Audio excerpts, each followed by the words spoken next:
Hello everyone, I am back with another page in my book. I really want to finish the book, so I am trying to do uh, a page a week. I'm not able to do it every week, but I'm trying.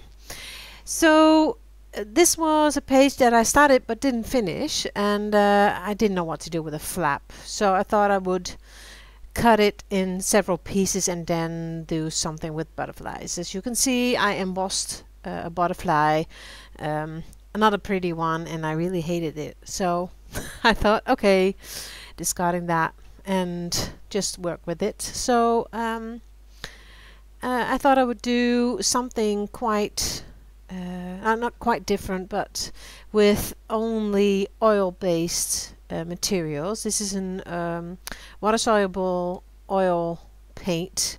Really not my favorite, but I thought I would use it because otherwise it's just lying there. Using water to thin it out a little bit, and just mixing some colors, some blue, a bit of purple, and then yellows, and then you get greenish kind of idea with a bit of white. I'm just randomly putting it down on the paper. It's kind of looks like abstract like this. So working with my stencils, you know I love working with stencils, and this is a new the Crafters Workshop stencil that I really like, and well, you know what I'm doing. I'm just using up the paint that was already on my craft mat, and I'm using just a little bit of white to keep it a light touch this time. Changing it up, of course.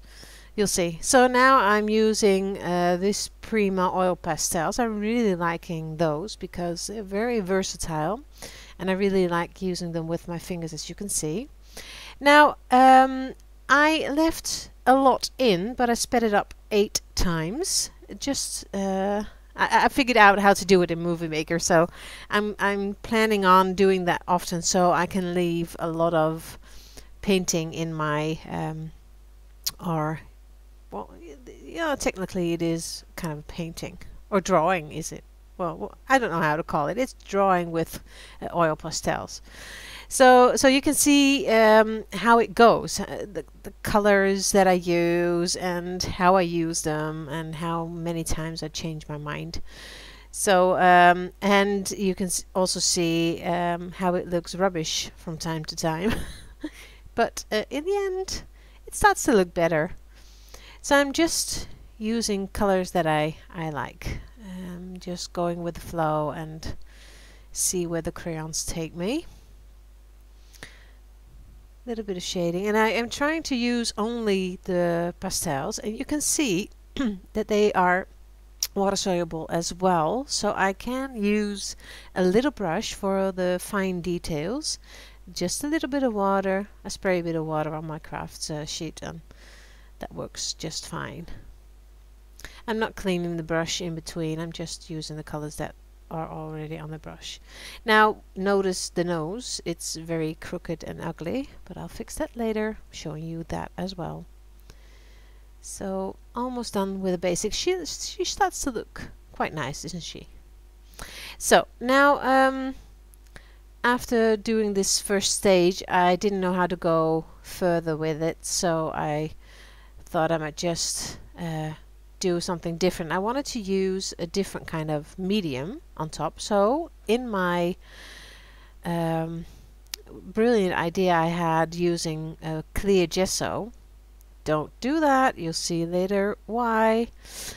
I thought I could use pencils, and I have skipped that because it did work, but I didn't like it. So after using the clear gesso, I had to fix some things, as you can see. So doing a little bit of more detailing in her face, making her face look a little bit smaller, and adjusting the neck a little bit. So, and then I had to think.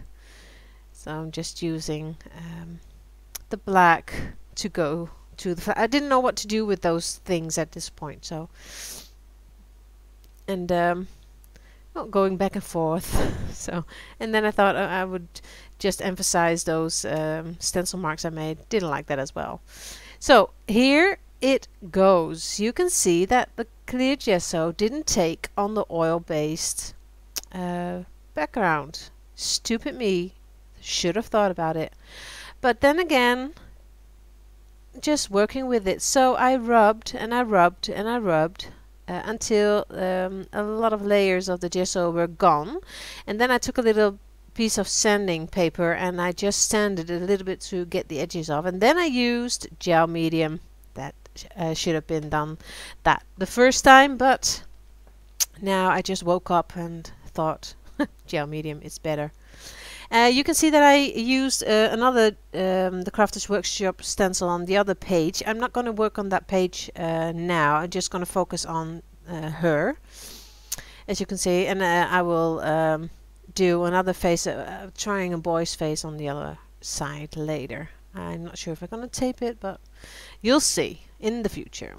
Now, I didn't like the nose, and I sped this up again 8 times, so for you to see how I adjust the nose to my liking.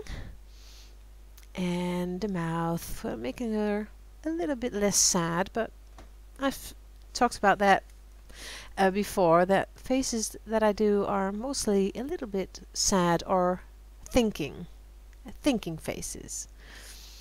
So I really like where this was going, and I just wanted to do a little bit of shading and going again with the stencil because I like it so much. And oh well, then I thought what to do with those little cuts that I made, those paper flap thingies. So just doing the same there to get the pattern back and make it more like it's supposed to be there, and it was meant to be like that. So I really like the way this looks, but you know I like my stencils a lot and my baby wipes. Look how pretty that is. It makes it all come together. And then I decided to do some Dutch words, and I had a book with a large letter book, and I cut words out of that book and made my own little funny poem. And it says, my lips sang freely to be able to fully enjoy his lovely kisses, but I didn't say anything, he drives me crazy, or something like that. Just a poem. Oh, well, those words stood out.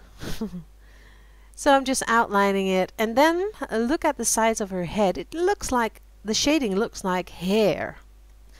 Well, in my opinion it is.